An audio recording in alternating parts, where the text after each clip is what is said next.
Luke, are you a creative person? Am I a creative person? Yeah. Where's this going? Because I have a challenge for you right now. Mm-hmm. I need you to come up with a story right now, out of the top of your head. And this can be the topic of today's episode. Or as some people like to say, a munch munch. Crunch, crunch. So welcome to Another bonus bite. With Luke. And Jacob. Jacob did not want to change the order that the intro script goes, but he also started the intro, which meant, you know, you got it. That's Jacob. I'm Luke. I'm Jacob. I'm Luke. No, you're not. You're going to confuse them. This is an audio podcast. See, Luke's the one on the middle. Yeah, I'm in the middle of the podcast. All right. You know what? You guys are probably upset because this is not a main show episode that you were promised in the last episode. You were like... And you know what? We don't care. We don't care that you broke your elbow. No, I'm just kidding. We actually do care. We care about you guys a lot. But the special plans for next week, for the next episode, we're getting them narrowed down, and so it should come out next week. All things considered, should be a good one. So stay tuned for that. And definitely something good. We're cooking up something big. Something big. Maybe some new stuff for the show. So and you know what? That's all Jacob's gonna be able to say, because otherwise he's gonna spoil the episode. I'm gonna say something about the episode. Beep, beep, beep, beep. Oh, I said stuff, right, Luke? All you have to do is, and you'll be saved. Just, and you'll be saved. Same thing. Yes, it's the same joke. All right, Jacob, jump to today's episode topic. You already alluded to it in the intro. So, we're gonna have to create our own stories, or even our own worlds in the span of right now. Okay. So, Jacob, how do we want to do this? Because we're kind of coming up with this on the spot, just like these stories. All right, what are you thinking? How about, like, I give you a little prompt, and I don't know, what would we say, like a 2-minute timer, and then what kind of prompt, like a genre? Like I'll give you like maybe a here. Give me the timer, yeah. And then yeah, I think the way we'll do it, I'll set the timer. I'll give you like a thing, and then I'll give you like 10 seconds to think, and then you got to tell the story. Okay. Okay. All right, here we go. So we'll do 10 seconds and then 2 minutes. All right, so your prompt is an asteroid approaches Earth. All right, okay. You get 10 seconds starting now. Go. So there's this, wait, so... No, I meant 10 seconds to think. Okay. 10. All right. Okay. Here we go. All right. So there's this guy, his name's like Jack Daniels, you know. Mm-hmm. He's an astrophysicist. Like Jack Daniels is in the whiskey? No, not the whiskey. I'm just thinking a random name. So he's a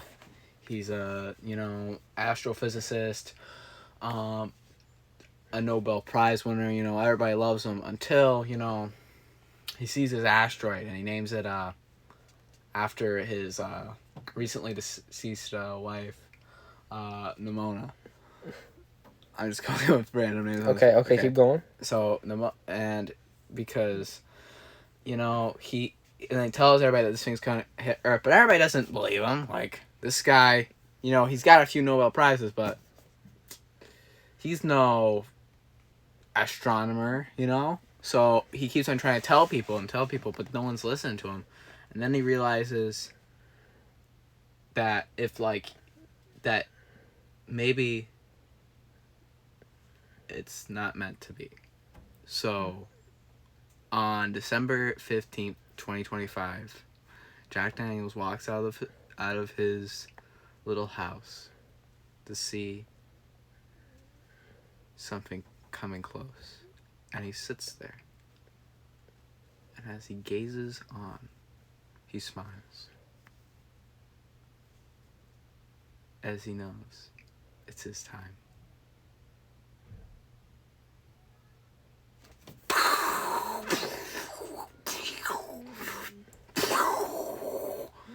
Winds, people getting thrown everywhere. It landed by the edge of New York City, taking out the entirety of what's left of New York in seconds.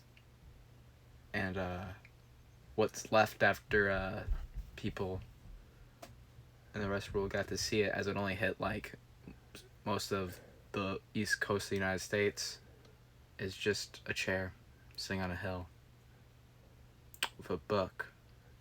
Cool. You made a little bit over 2 minutes. So that's what we're shooting for. All right. All right. Give me a prompt. Give me that 10 seconds. Okay. Okay. All right. Give me that good prompt. A detective story set in the future. Mm-hmm. Mm-hmm. 3, 2, 1, go. All right. My detective's name. B. Wolf, Private Eye, as in Beowulf. I actually wrote a whole paper about this. So, B. Wolf, he's walking down the street. He's looking for a little. Did I give you a prompt? He's looking for a little throw. But that's exactly what I wrote my paper about. He's looking for a little. He's looking out for this trouble. Ring, ring, ring, ring. Who's this? It's Dr. John Hrothgar.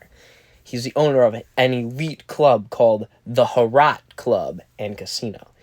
And he goes, "Oh no, something's going wrong down here." He goes, "Oh no, all these people are suddenly dying of poisoning. I think there's something wrong with their drinks, but we can't figure out what." And so, quickly, that's him running. That's Detective B. Wolf running. He goes, and he's running. He's sprinting down. He makes those noises. He's sprinting down. Yeah, he's not. That's not his feet. That's the noise he makes. And he's sprinting down these alleyways. And he darts around the corner. He arrives at the club. It's this white marble palace looking thing. And he breaks open the door. He whips out his gun, his badge, and then he goes. Is it a laser gun? Yeah, sure. He whips out his laser gun, his badge, which is a hologram, right? It's big, it projects out, right? And then, boom, he hops over the counter to behind the bar, and he starts beating up this robot, right? And everybody's like, "What's going on?" Well, it turns out that the robot was secretly a cyborg, and it was really Grendel the whole time, the bad guy from the first Beowulf, who got injured and supposedly died, but they actually rebuilt him, and now he's a cyborg who's living in this special club, and he's killing these people secretly, and only Detective B. Wolf figured it out.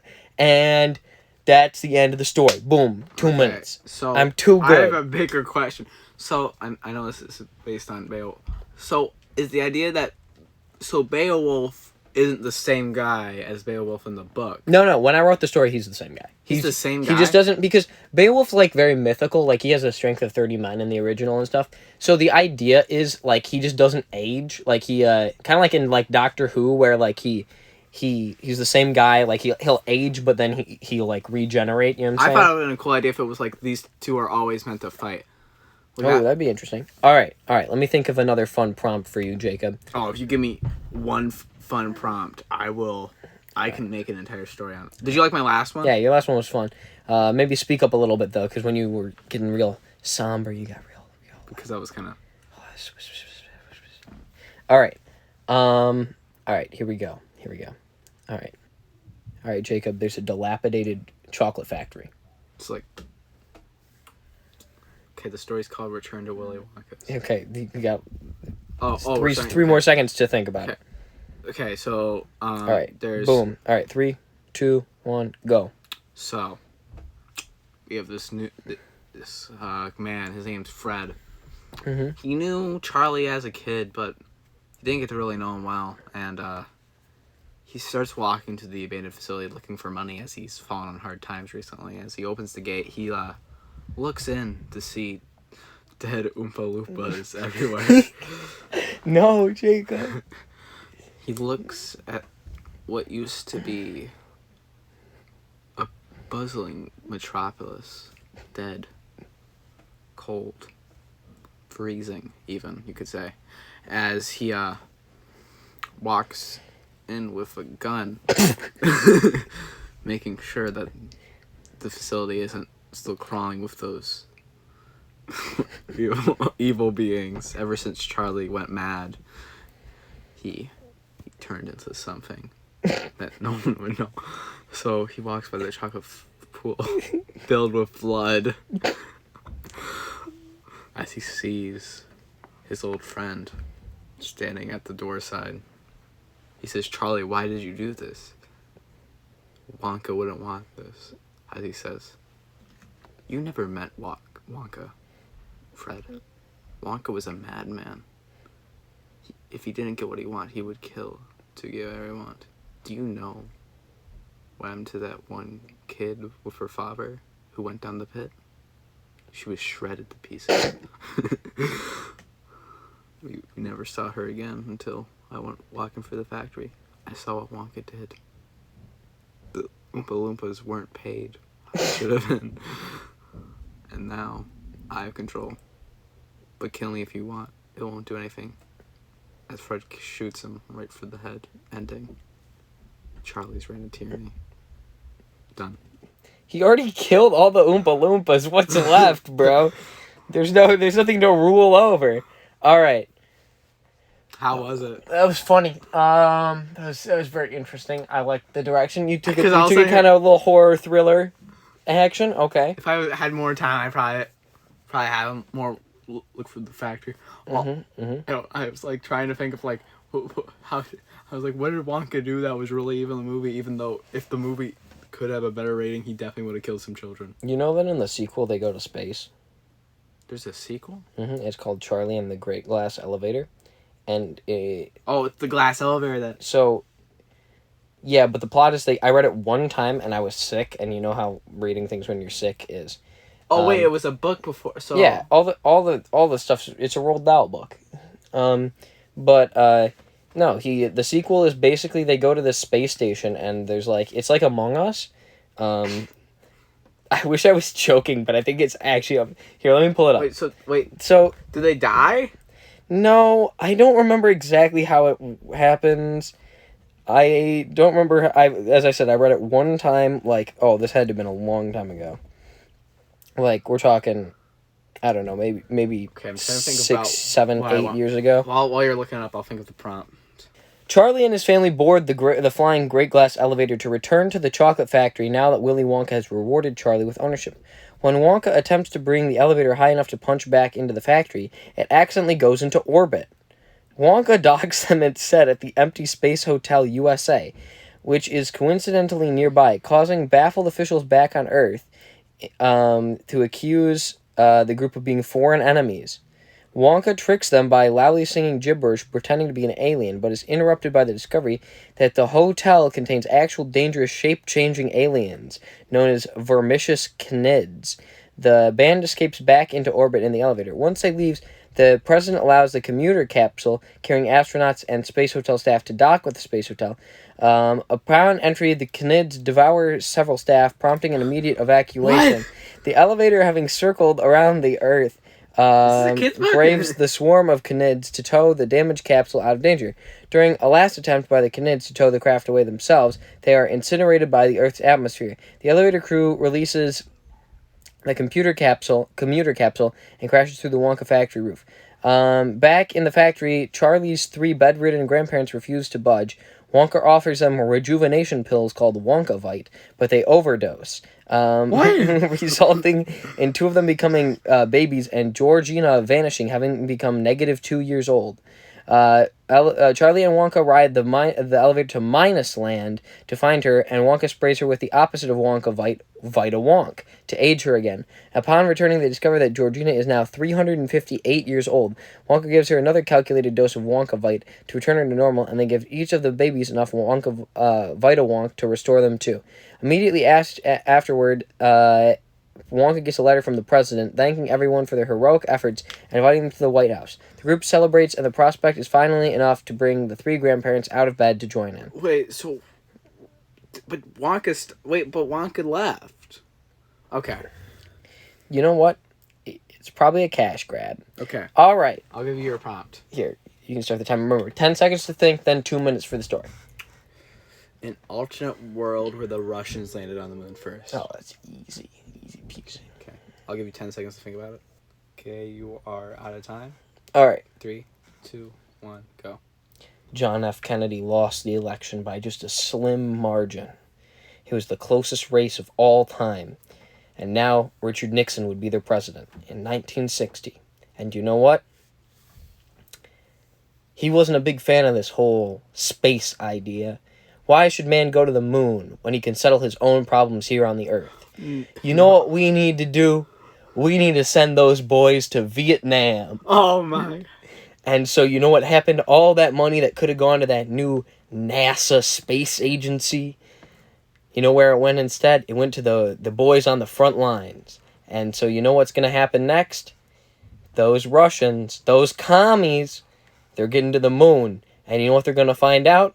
They're going to find out that the moon is made out of cheese. And you know what they can do with all that cheese? They can feed their starving people back home in the Soviet Union.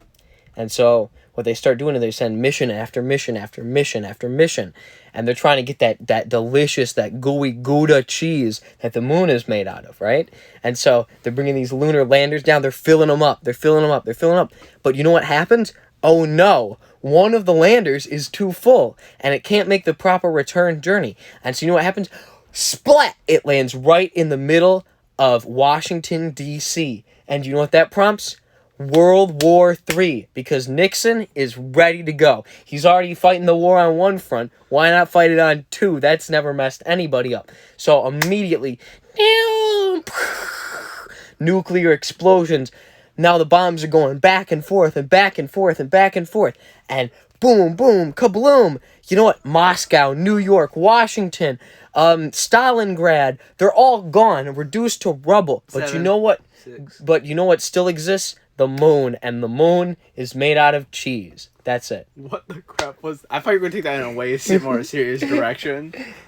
And then you were like, nah. No, Jacob, that's how everybody knows that if John F. Kennedy had lost the 1960 election, the moon would have been made out of cheese. Okay. I had a good idea for that one, too. All right. Hey, if you gave me the same prompt, I wouldn't be mad. All right, here we go. All right, I'll give you one. All right. Here we go. All right, Jacob. Oh, actually, I should stop the clock before you... I should probably give you the prompt, then start the clock. All right. Here we go, Jacob. Here's the prompt. The TVs are watching you. All right, here we go. And boom. Ted had always liked watching TV, he says, when he was a little kid, but he noticed something today. While he was playing with his kids, he saw the TV, and then he could almost hear voices talking about his life and talking about how perfect it was. Almost like people were watching him. And then he heard more. Almost like thousands of voices watching him at the same time. And all of a sudden the TV shut off. All of a sudden, people knocked at his door almost like they knew that he had found out something. He then looked around and started seeing how the clouds looked like they were painted. How the sun looked like a bright light, like in his house. He saw almost like there was an end to it. So one fateful night, he started going away. And all of a sudden, police caught him, but he just kept on going. And then there was a police blockade, and they tried to stop him, but he just kept on running. He ran for the forest. He tripped. He felt them chasing him. He kept on running. And then he came upon a little, like almost like an ocean. He'd always been a little... Why are you laughing, bro? I'm laughing at the fact that you're just writing the movie The Truman Show. I know, because I was wondering if TVs are watching this Truman Show. Let's go with it. So he started swimming. He always had been a good swimmer since he was a little kid, and he kept on swimming.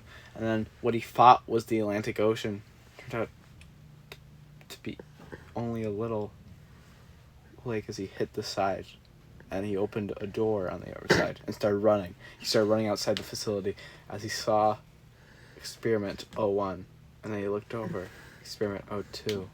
Experiment 03. Experiment 04. Experiment 05. As he looked, he saw 3 letters. S, C, and P. I don't know where I was taking that. I went from Truman Show. I'm done. Okay. I went a little bit over, but... Yeah, you sure did. No, I really thought that was good. I think you were just going to go Experiment 01. Experiment 02. I just keep counting. All right. Okay. All right. Give me a good one. Okay, I'm thinking of one. What the world would be really like if Transformers existed. Why do you keep giving me all these like very non-fiction-y type things? Do you want? No. It's fine. All right. Give me my 10 seconds. All right. We can start now. I don't need a full 10. All right. I know exactly why you want this prompt, and you want it for one reason and one reason only. All right. Roll that. Oh no! The Transformer transformed, but I was inside, and now I got crushed. I knew that's the only reason why Jacob wanted that, because he literally told me, he's like, think about if Transformers were real, but you didn't know when they were going to transform, and so... Oh no! It's like Freddy Fazbear. Get that reference? Because, like, when they had the robot Springlock suits, and they get wet, then they go... And then you're dead. But, sorry, Jacob here isn't cultured. I am cultured. I know how they work because that's what happened to oh my gosh, Golden, Springtrap. Yeah, that's literally his name because the ghost kids were chasing him. He's like, oh no. Yes, the ghost kids were chasing him. And then all right, so the roof was What that story's about is don't let your roofs leak. Okay, I'll stop the time for a little bit. Okay. Jacob, let me get back to the story. All right. One day I was just minding my own business. I was walking over to the car dealership. You know, I was like, you know, I got a little extra cash to spend, and I can afford a new car. I'm looking around. They got this big semi truck looking thing. They got this weird fighter jet looking thing. They got whatever that thing with the tape player in it is. They got... I don't know more... Like, I was good... The last one's gonna be Bumblebee, but I don't think I know more than, like, 5 Transformers. Because you got Starscream, you got... Megatron, you got... And Megatron's just a gun. You got Optimus Prime. You've got... Also, why was Megatron a gun for a long time? Well, then he was a fighter jet, and then he was an alien fighter jet. Which sounds bad. You know, I'll give you... You want a different prompt or you want me... No. I'm going to keep going on this. You can reset my timer, though. Let's see. And now I'm trying to think of more Transformers. Okay. Soundwave. Okay. Starscream. Well, that's also a jet. Okay. Why are all the Decepticons jets? Okay. This is actually a little tangent. The Decepticons are way cooler. Like, way cooler. Like, oh my goodness, I'm a Camaro... No! The other guys are literally, like, fighter jets and, like, That's tanks. way more smart. You got like, the Decepticons... Like, I don't know how they keep losing. Like, do they understand that, like, the other guys... Like, you can fly at the speed of sound. The other guys can drive, like, 90. And they have to be on the freeway. Well, there are jets. There aren't, good... There's just not a lot... I don't know. There is lot of... The Autobots are just have the most mid vehicles. Well, then there's the Insecticons. Yeah, and don't forget about the Dinobots. Dinobots. I think the Dinobots are kind of dumb. What about the Constructicons or whatever they're called? You know the ones. Yeah. Those ones are cool. No, I'm talking about in the movies. Okay, Michael Bay. I know you love Transformers, but you did not follow the lore at all. That's true. Hey, if you ever want to hit me up about the Fast and Furious Transformers crossover, what's it called? Also, do you know who Unicron is? Fast and I'm hearing Fast and Furious 15 Rise of the Transformers. Okay, hit me up. Hear me. Or Transformers 7 Too Fast, Too Furious, you know what I'm saying? Okay. Or hear me out. Furious Formers Rise of the... Okay, wait for it. Rise of the family, because it's all about family. You know what I'm saying? Yeah. I mean, hit me up. Like, they're both chains that are known for making way too many movies that are really low quality, but they're still, like, high budget. So, a lot of sung layers. Yeah. What do you have with Michael Bay? You just keep putting, like, really high, like, quality, like, expensive actors in your movies, and then you just make them do, like, funny lines and then drive around in cars. Robot, haha. Oh my goodness, it's The Rock, guys! It's The Rock. Okay, so I didn't even get to tell my story. Okay, like give me 60 seconds. Michael Bay. What was, do you know who Unicron is? So you know the planet Earth. Mm-hmm. So Unicron's Earth. Mm-hmm. And then So then they're like, yeah, Unicron exists, and then they end the movie because Unicron is like the most important character. Because if Unicron wakes up, the Earth is done. So because if he transforms, Yeah, just that like would the car. that'd be a cool scene. So imagine he's transforming and they're driving a car, and then there's like a different city, and like and then like they jump. That'd actually be kind of cool. All right, give me 60 seconds. Okay, I just need the half the time. All right, here we go. Okay. Here we go. All right, so I'm at the car dealership. I'm looking, I'm browsing, I'm perusing, and boom, what do I see? This nice, sleek yellow Camaro. I'm like, you know what? This is the one. Can you turn the timer towards me?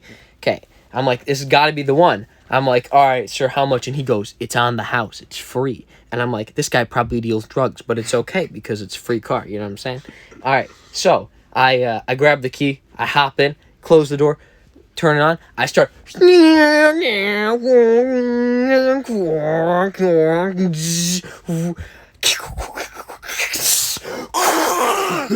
Oh no, I'm dead.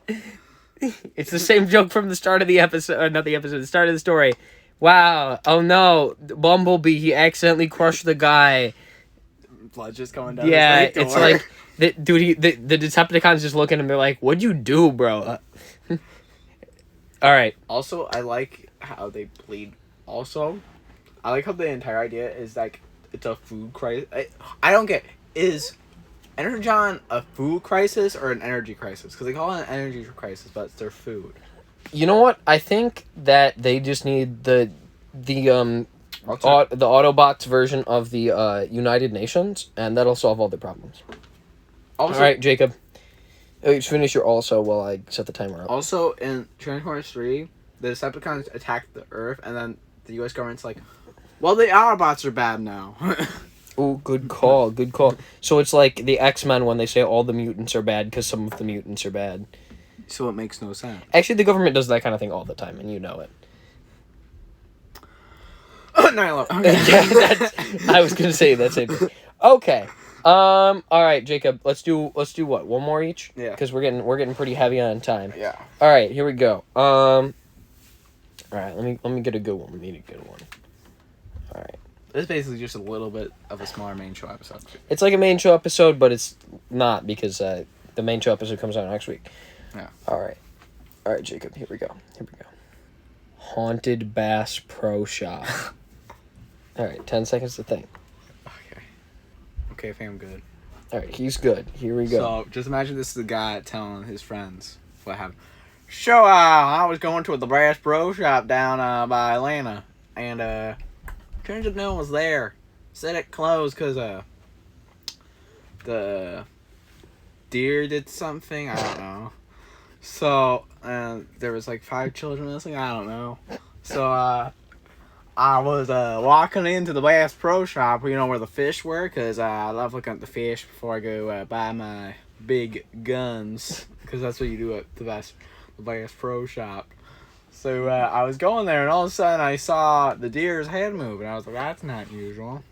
And all of a sudden I saw that the deer weren't on the display table, and I was like, that's weird. And then all of a sudden I hear feet moving, and I all of a sudden see a deer moving towards me, and it was really confusing, you know, because deer that are dead don't move, you know, as we all know. One sec, gotta spit. I don't know. Patang. Patang, you know. Because it's one of those spittoons, you know. Yeah, spittoons, because they Because the Wild West. because the Wild West, because they go to Bass Pro. So yeah, and then I tried to check out, and there was no one there. So that was weird. And then they tried to come at me again, and then there was this one golden one, and it was kind of weird, and it kind of was appearing everywhere, and there was also a security guard there, and he was freaking out by the cameras. They were shutting the doors, and it's kind of weird experience. Then I left, and now I'm here, and so I'm hearing is now I only go to Cabela's. Jacob just does the longest ad read for Cabela's. No, the funny thing is Cabela's is owned by Bass Pro. Are they really? Yeah. Oh, that's even funnier. I didn't All draw right. any references in that one. All right, no references to any hit video games, not even Among Us. Yeah. I really can't say hit video game without thinking Among Us, because that's a reference to the hit game Among Us. Yeah. All right, give me a good one. We got to close this out. This is the last one, Jacob, because we're literally way over time.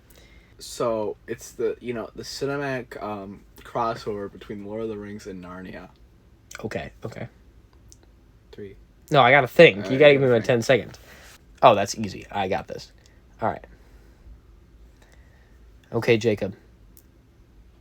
I was about to say something, but you've never watched Lord of the Rings, so There's Middle Earth. Jacob is mad uncultured. Okay. It's the So- dwarf age. Okay, so at the end of the Lord of the Rings, this is a spoiler for the whole movie, but they go on a boat. That's all I'm gonna say, because otherwise it will spoil the movie for Jacob. They go on a boat, and there's a lot of main characters on said boat. And you know what happens? That boat goes... It makes that sound. That was probably really annoying for everybody listening at home. So the boat goes... And it shows up at the special elven land. I don't remember what it's called in the thing. I have not watched the movie in like 6 months.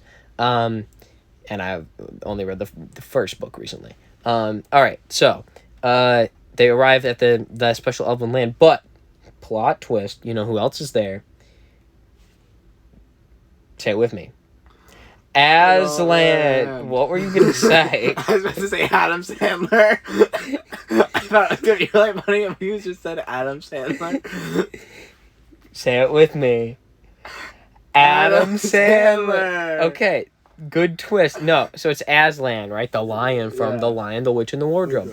But plot twist: the ship that they were on the whole time was the Dawn Treader from the third book in the Narnia series. Don't argue with me about the order. The order is very clear. The Magician's Nephew comes before The Lion, the Witch, and the Wardrobe, which would make The Voyage of the Dawn Treader the third book. Okay, anyway. You can argue, though, where Horse and His Boy happens, because it's kind of weird in the placement. Alright, so. Actually, Horse and His Boy can sometimes happen before Voyage of the Dawn Treader, if you're going in that chronological order. I'll get you more time. Yeah, give me a little extra time, because we keep going on these side tangents like Adam Sandler. All right, so they arrive. They pull up. They go, and they lower the gang like. Don't ask me why they have hydraulics. And they go, and then they march off. And they march off the boat, right? And here they go. And suddenly Aslan shows up, and he's like, guys, I have a special mission for you. We've got to go defeat the Wicked Witch of the West, right? Just like in Wizard of Oz, they got one of these in Narnia too, because I'm sure they have a West, and they have lots of weird witches, so boom, Wicked Witch to the West. And they go, and turns out that Aslan can actually shapeshift, and guess what? He's a transformer. He's a transformer! Oh, it made so much sense! He's actually Bumblebee the whole time! There's a guy inside him. Yeah, and he goes... And then, oh no! He accidentally had Edmund from the book sitting on top of him. And oh no! Poor Edmund! Actually, and Adam Sandler. And Adam Sandler was there too. Adam Sandler was the Wicked Witch of the West the whole time. Yeah. It's okay. That's the end of the story. Jacob gave me like an extra minute. And then, as all movies do, James Corden shows up. James Corden shows up. He says, time for carpool karaoke. Jacob, did you hear the statement I said the other day? I hate carpool. No, did you hear this? I don't think you heard this. Okay, so I thought about this, but I went on a trip. It would have been about 14 months ago. 15 months ago, maybe. Somebody can date it because the reference has a very specific date to it. It's probably about 15 months ago. Okay, I'm going to say a sentence, okay? And it will put a very specific period of time in your mind, okay?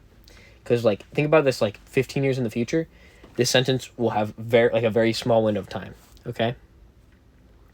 I was sitting there, and I turned on the TV at midnight, and you want to know what it was?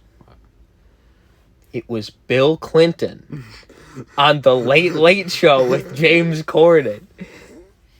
So what was going on? I don't know. I watched 3 minutes of it and then I went to bed. But it was weird because, think about it now. The Late Late Show is canceled. And also, how often do you see Bill Clinton on TV now? It's not the 90s. How's he doing? I don't know. I only watched like 2 minutes and it was just James Corden. He's like, it's former U.S. President Bill Clinton. But he's doing it in a But British he's doing it in this weird fake British accent. Yeah. So Is he British or no? I think he's supposed to be, but I don't know. He's kind of weird. He's also evidently treats people terribly. So Also, have you ever heard this is from Eddie Burback where he goes, but this time, no, they're still all white, but one's British. ooh, that's true. That's true. All the talk show hosts, they're still white, but one's British, so it makes it okay. All right. You know what we say at the end of this very special episode that you guys watch the whole thing of? Please head on over to patreon.com/the Conspiracy Consultants. And I'd like to say thank you to our patrons, Joel Webb, JJ Sebastian, Sam Shockmayev, and Josiah Keller. Thank you for supporting the show. Head on over to Patreon if you want to support us. It's literally like $1 a month. Like, guys, it's like basically free. You pay way more than that for like your coffee or your car insurance. So head on over there, support us. Hey, if we get that mucho dinero, then we can do more fun things. So yeah, it's fun. All right. Jacob, any additional comments? I don't like James Corden. He doesn't like James Corden. All right, see ya.